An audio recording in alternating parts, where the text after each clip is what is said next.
திருச்சி குலுங்கட்டும், திமுக வெல்லட்டும், சிறுகனூர் மாநாடு படைக்கட்டும் வரலாறு என்ற தலைப்பில் திமுக தொண்டர்களுக்கு முதலமைச்சரும் திமுக தலைவருமான மு.க.ஸ்டாலின் மடல் எழுதியுள்ளார்.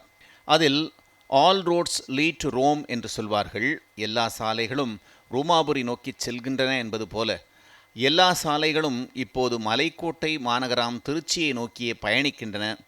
திமுக முதன்மை செயலாளர் அமைச்சர் கே.என். நேருவுடன் இணைந்து நின்று ஸ்டாலின் தொடரட்டும், தமிழ்நாடு வெல்லட்டும் எனும் திமுக நிர்வாகிகளின் தேர்தல் சந்திப்பு சிறப்பு மாநாட்டிற்கான ஏற்பாடுகளை எழுச்சியோடும் ஏற்றத்தோடும் செய்து வருவதை குறிப்பிட்டுள்ளார்.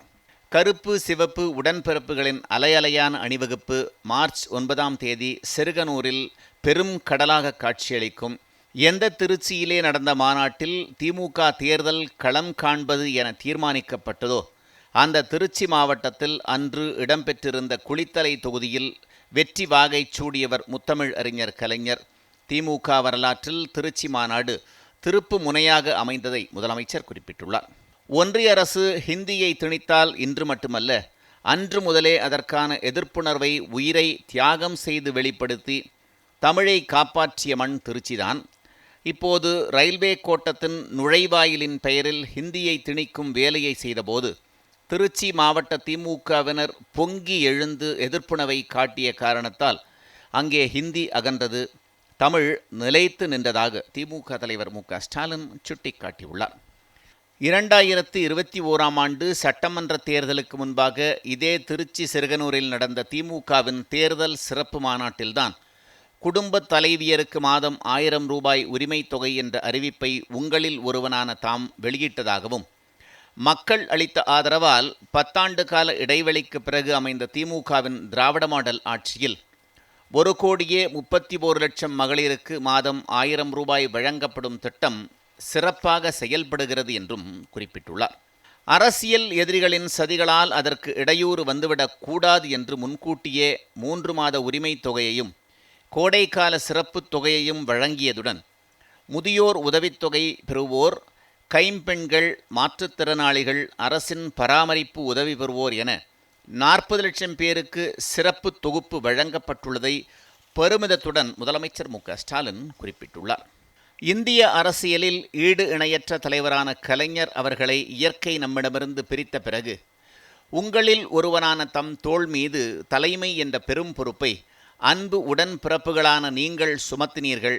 உங்கள் பேரன்பையும் பெரும் உழைப்பையும் நம்பி 2021ஆம் ஆண்டு சட்டமன்ற தேர்தல் களத்தை திராவிட முன்னேற்றக் கழகத்தின் தலைமையிலான மதச்சார்பற்ற முற்போக்கு கூட்டணியை வழிநடத்தக்கூடியவனாக களம் கண்டதாகவும், இப்போதும் அந்த கூட்டணியை வழிநடத்துபவனாக உங்களில் ஒருவனாக தாம் இருப்பதாகவும் உணர்ச்சி பூர்வமாக முதலமைச்சர் கூறியுள்ளார். திமுக உடன்பிறப்புகளின் உழைப்பாலும் தமிழ்நாட்டு மக்களின் ஆதரவாலும் உங்களில் ஒருவனான தம் தலைமையில் அமைந்த திராவிட மாடல் அரசு 4 ஆண்டுகளிலேயே இந்தியாவிலேயே 11.19% என்கிற இரட்டை இலக்க பொருளாதார வளர்ச்சியை பெற்ற ஒரே மாநிலமாக, தமிழ்நாட்டின் வளர்ச்சிக்கு எந்த பங்களிப்பையும் செய்யாமல் வஞ்சிக்கின்ற ஒன்றிய அரசினாலேயே உறுதி செய்யப்பட்டிருக்கிறது என்றும் சுட்டிக்காட்டியுள்ளார். இந்த அடித்தள கட்டுமானத்தை நாம் வலுப்படுத்தி இருப்பதால் கல்வி, மருத்துவம், நீர்வளம், வேளாண்மை, உள்கட்டமைப்பு, சமூக நீதி என எல்லாவற்றிலும் முந்தைய அதிமுக ஆட்சி காலத்தின் சீரழிவிலிருந்து தமிழ்நாட்டை மீட்டெடுத்து வளர்ச்சி பாதையில் பயணித்து வருகிறோம் என்றும் முதலமைச்சர் தெரிவித்துள்ளார். அனைத்து துறைகளிலும் தமிழ்நாடு மேலும் வளர்ச்சியடைய இன்னும் 5 ஆண்டு கால திராவிட முன்னேற்றக் கழகத்தின் ஆட்சி தொடர வேண்டும். 2021இல் சிறுகனூர் மாநாட்டில் அதைத்தான் வலியுறுத்தியதாகவும் முதலமைச்சர் தெரிவித்துள்ளார். 10 ஆண்டு காலம் திமுக ஆட்சி தொடர்ந்து அமைந்திட வாய்ப்பு அளியுங்கள் என்று கேட்டேன். திராவிட மாடல் அரசின் 5 ஆண்டு கால ஆட்சியின் சாதனைகள் தமிழ்நாட்டை பாருங்கள் என்று பிற மாநிலங்களுக்கு வழிகாட்டியிருக்கிறது.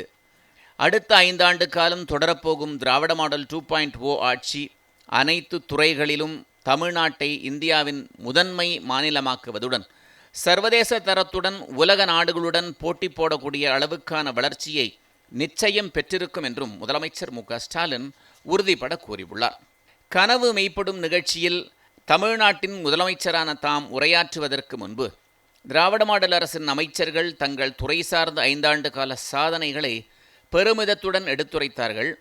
கடந்த தேர்தலுக்கு முன்பு சொன்னதையெல்லாம் எந்தளவில் நிறைவேற்றி காட்டியிருக்கிறோம். ஒன்றிய பாஜக அரசின் வஞ்சகத்தை எதிர்கொண்டபடி எப்படியெல்லாம் நிறைவேற்றியிருக்கிறோம். அதனால் தமிழ்நாடும் தமிழ் மக்களும் அடைந்துள்ள பயன்கள் என்ன என்பதை அவர்கள் எடுத்துரைத்த விதம் கண்டு முதலமைச்சராக மட்டுமல்ல, உங்களைப் போன்ற உடன்பிறப்பாக பெருமை கொண்டதாகவும் முதலமைச்சர் குறிப்பிட்டுள்ளார். பேரறிஞர் அண்ணாவின் இதயத்தை இரவலாக பெற்று 50 ஆண்டு காலம் இந்த இயக்கத்தை தலைமை ஏற்று வழிநடத்தியவர் நம் உயிர்நிகர் தலைவர் கலைஞர். உங்களில் ஒருவனான தாம் முத்தமிழ் அறிஞர் கலைஞர் அவர்களிடமிருந்த உழைப்பை தம் குருதியோட்டத்தில் பெற்றவன். உடன்பிறப்புகளில் ஒருவன் என்ற உணர்வுடன் இந்த இயக்கத்திற்காக உழைக்கிறேன். மற்ற உடன்பிறப்புகளை விட முதன்மை உடன்பிறப்பாம் தாம் கூடுதலாக உழைக்க வேண்டுமென அன்றாடம் பணியாற்றுவதாகவும் முதலமைச்சர் தெரிவித்துள்ளார். தம்மை போலவே உழைக்கும் பேராற்றல் பெற்றவர்கள்தான் கலைஞரின் உடன்பிறப்புகளான நீங்கள் என்றும் குறிப்பிட்டுள்ளார். உங்களை காணும்போது தம் உழைப்பின் ஆற்றல் மேலும் பெருகும். எதிர்பார்த்து காத்திருக்கிறேன். வரலாற்று வெற்றியை படைக்க வருக உடன்பிறப்பே. திருச்சி குலுங்கட்டும், திமுக வெல்லட்டும், சிறுகனூர் மாநாடு வரலாறு படைக்கட்டும் என்று திமுக தொண்டர்களுக்கு முதலமைச்சரும் திமுக தலைவருமான மு.க. ஸ்டாலின் எழுதியுள்ள மடலில் தெரிவித்துள்ளார்.